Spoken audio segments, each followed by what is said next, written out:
next 15 minutes, hey, it was decent. Right. The next 15 minutes was good, Right. and then the next 15 minutes was great. Right. So now you've had an hour of your day that was great compared to 30 minutes that was challenging. So did you have a bad day? Right. No. No. Yes. So you have to change your perspective in how you Exactly. speak life Exactly. into the atmosphere. You speak it into yourself, not just into you, but into others. Yes. Because the way you project life outside of changing your words and changing your mindset now projects into other people. Because if you start projecting and speaking positive, those around you who normally would speak negative would now start speaking positive. It Man. takes one to impact millions, but it's got to start with one. We spend so much time staying into a negative and saying that, man, I want to take everybody with me to get there. But because they don't want to go along, you get emotionally invested in everybody around you. And if everybody around you is negative, no one's going to move forward. Wow. Yes, sir. Sometimes you just have to move forward and keep going and leave them behind for this reason.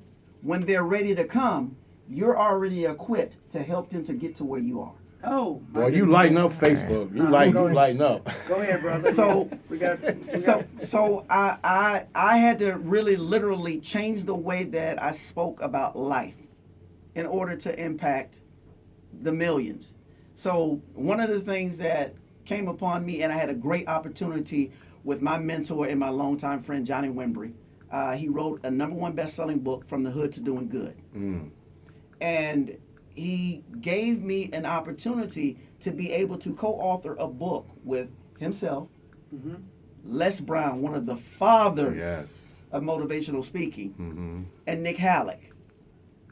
And we came together with 19 other authors in a book called Breakthrough. And these are leading authorities across the world, not just in the United States, but across the world, that came together to tell their breakthrough stories.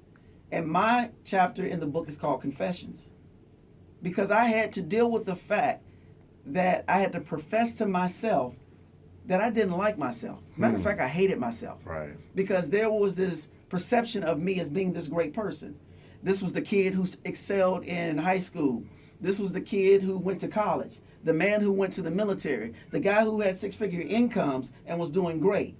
Well, they didn't know on the opposite side of that, the kid who was going to high school was struggling. The kid who went to college failed out. The man who went to the military went to prison. Wow. The guy who had the 6-figure incomes was gone so much that his first marriage failed and destroyed his second. Wow.